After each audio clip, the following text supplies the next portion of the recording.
Hello everyone, my name is Christian and welcome to my hobby blog. Today we are doing the first review of the September 2022 Vinegar Syndrome package, the subscription package that you get if you become a subscriber during Black Friday, although they are changing it for the subscription 2023. They're having it on the first week of the year in terms of ordering the subscription package, which I am far happier about because it allows me more time to save up for it and allows me to go a lot more deeper into the Severin sale and also anything else during the Black Friday sales that go on. But today we are talking about the 1989 film directed by Clarence Falk, who also did The Naked Killer, which is a Category 3 film. But this is the film from 1989 starring Ewan Bu, Maggie Chung, and then Ewan Y. Three very amazing actors. This is the Iceman Cometh. This movie is very fucking awesome. I will just go ahead and say that because I really enjoyed it. I watched it this morning and I had quite a number of hours to really settle in on it. And I immediately gave it a 5 out of 5 on Letterboxd. I really enjoyed this movie. It is absolutely wonderful. I think I did already read the synopsis of this movie when doing the kind of unboxing video for this month's package. But this movie is everywhere, literally. We start off in the 1300s, or no, in the 1700s, and then we kind of transport to modern day, quote unquote, and to the 1980s. So I guess around the 1600s, late 1600s. Ewan Bu plays a royal guardsman, and his brother Ewan Y, who is in a lot of Hong Kong films as mostly the villain, and both of them are brothers, and Ewan Y is an evil kind of brother who goes around raping women, stealing from them, just all sorts of nasty, villainous stuff. And Ewan Bu, of course, is the guardsman, so he feels personally responsible after his brother kills one of the princesses. The beginning is very kind of quick to set us up for the amazingness that is the rest of the film. But he vows to the emperor that he's going to get his brother in handcuffs, or at least in bonds, and bring him to the court so that he can be given his crimes, or given his punishment for the crimes that he has done, and give justice to those who he wronged. But Ewan Y, in the meantime, is getting ready to transport somewhere. He's not exactly sure, but it's called the Wheel of Time, which I love, which, by the way, I just recently got this, but I recently got a tattoo for the Wheel of Time, so I'm very excited. This is, everything around this movie is hinged upon this special ter'angreal, I guess, to use a Wheel of Time reference, but it's basically a mystical machine that transports people forward and backwards in time.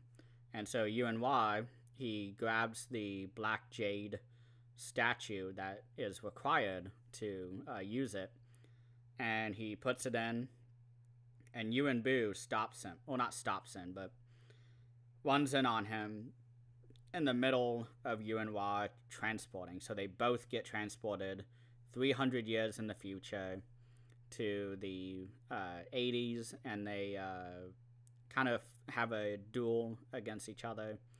They end up passing out, and they are frozen in time until they are found. It's a little hazy about the time that they spend in the snows, but that was filmed in South Korea, and apparently it was a horrible filming experience for everybody involved. But after that, we have the rest of the movie, which is Ewan Bu hunting after his brother after they get defrosted by the government, I believe. And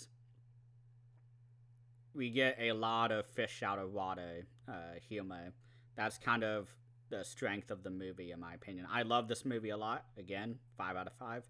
But it is the fish out of water stuff that I love the most. Ewan Boo, I think, is at his prime during this movie. I think it's his best acting role because he has to completely act as if he's never seen a car, a television, a telephone, a working toilet with the handle and running water, just all of these different things from nowadays, I guess the late 80s and early 90s that this film was made, and the late 1600s. Ewan Boo is just knocks it out of the park throughout this movie. And of course we have all of the amazing action scenes. Ewan Wah was also a part of the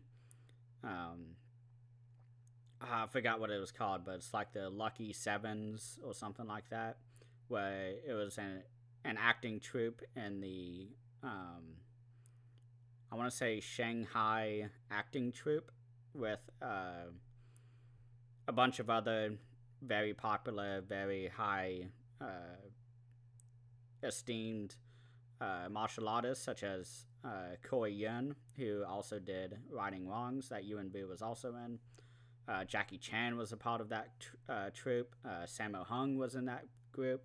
And of course, Ewan Boo, who was actually regarded as the little brother of the entire troupe because he was the youngest.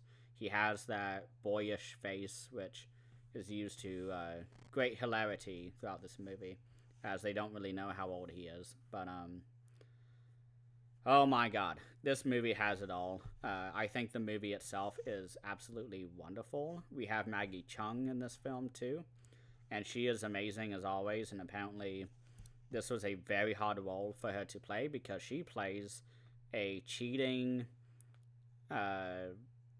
exploitative prostitute who is making Ewan Boo kind of do whatever she wants because he has no idea what's going on in the present day.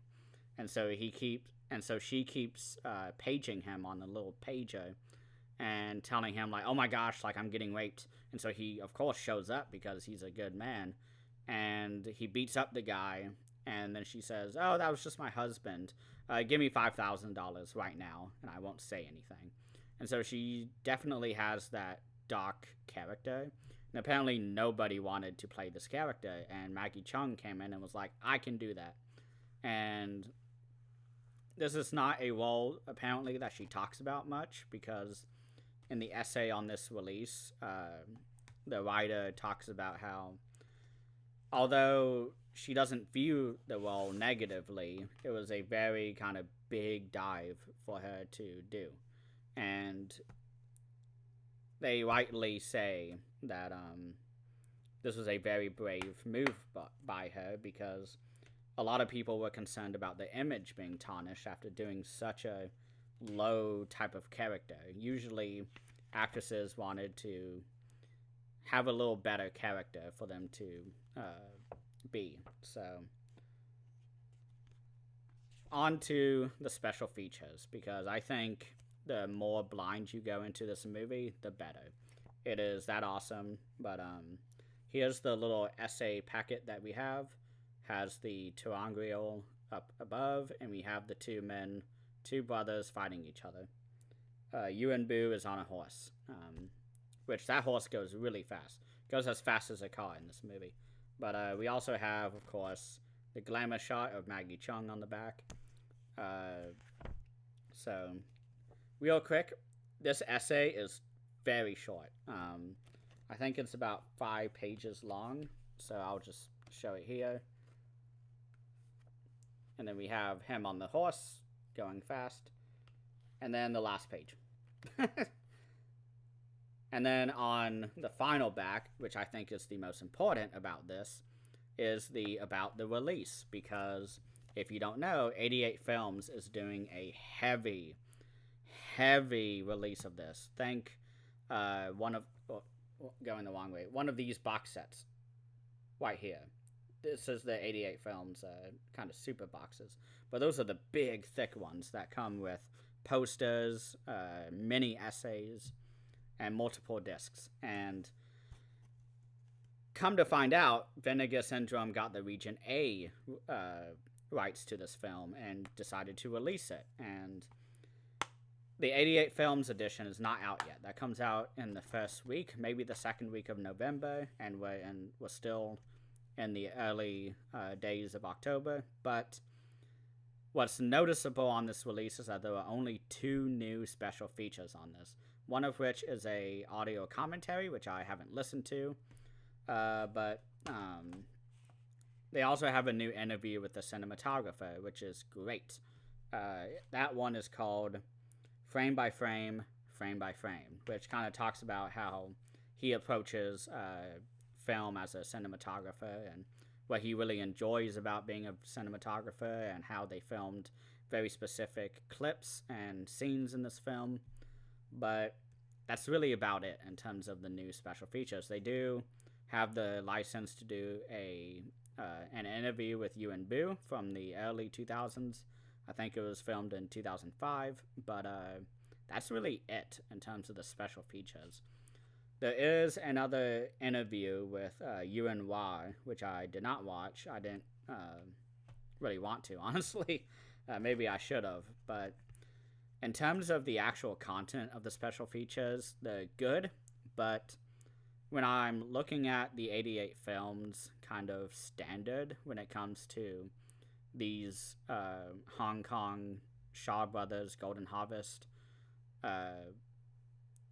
releases, I am a bit wary because now I have a very strong feeling that they are going to have many new interviews, and we already know that there have been 2 new audio commentaries released just for the 88 Films one of which is done by Frank Jing. He is a very famous kind of academics, maybe scholar of Hong Kong cinema, and he's in a lot of different special features. I think he joined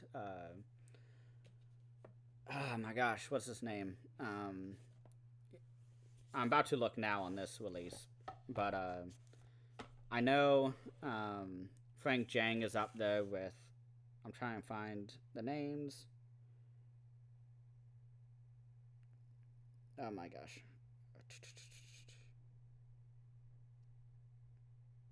There are way too many names on this release, but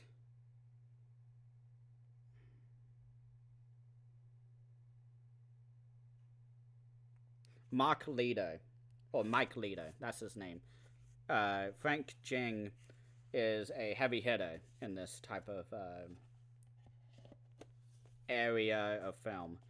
I know Mike Leader posted, I think, early this year that he was doing a new audio commentary for a Ewan Boo film, and somebody somewhere has it confirmed that it's for Iceman Cometh.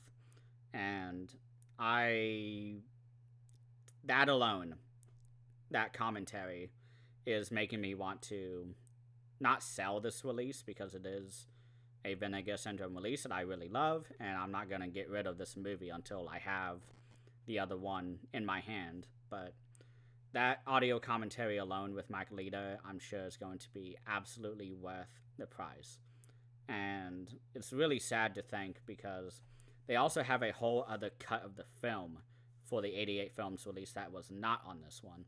We have 2 cuts of the film, and I'm still kind of in this review section, but there's a part in the end of the essay, as I pointed out earlier, that is called About the Versions in This Set. Because the first one that they have is the 113-minute Hong Kong edition in Cantonese language. That is just the theatrical standard cut. But they also have the Mandarin cut, which is kind of the extended edition and kind of the original one. Apparently, when Chinese films are made, they do it an extended cut, and then after the fact, they cut things down. Mostly dialogue, any extra details about character, and they export that. So the 113-minute edition is sort of the short version. There's also an English dubbed version of this film. That is pretty complicated. Apparently, there was another movie called Zoo, Warriors of the Magic Mountain, which was released in 1983, that Golden Harvest had done, and they recut that film and put in Ewan Boo clips, just kind of doing whatever. And then, a few years later, they just remade that film into this one. And they were like, well, what do we do with this other one? So they just kind of kept it under wraps. And not really under wraps, but they didn't really give it too much attention when releasing this film. But the edition that 88 Films is doing the fully uncut version that was released in Taiwan. So I really want to see that because this movie can be very bloody. And I know in Righting Wrongs, the uncensored edition is very bloody, especially for a martial arts film. But that and the audio commentary and the loads of new special interviews that they are doing for that release only is just going to really knock Vinegar Syndrome down a peg in terms of this release. I do love Vinegar Syndrome a lot, but I do not like that they are sort of battling 88 Films right now with these various releases. Mostly Righting Wrongs and Iceman Cometh.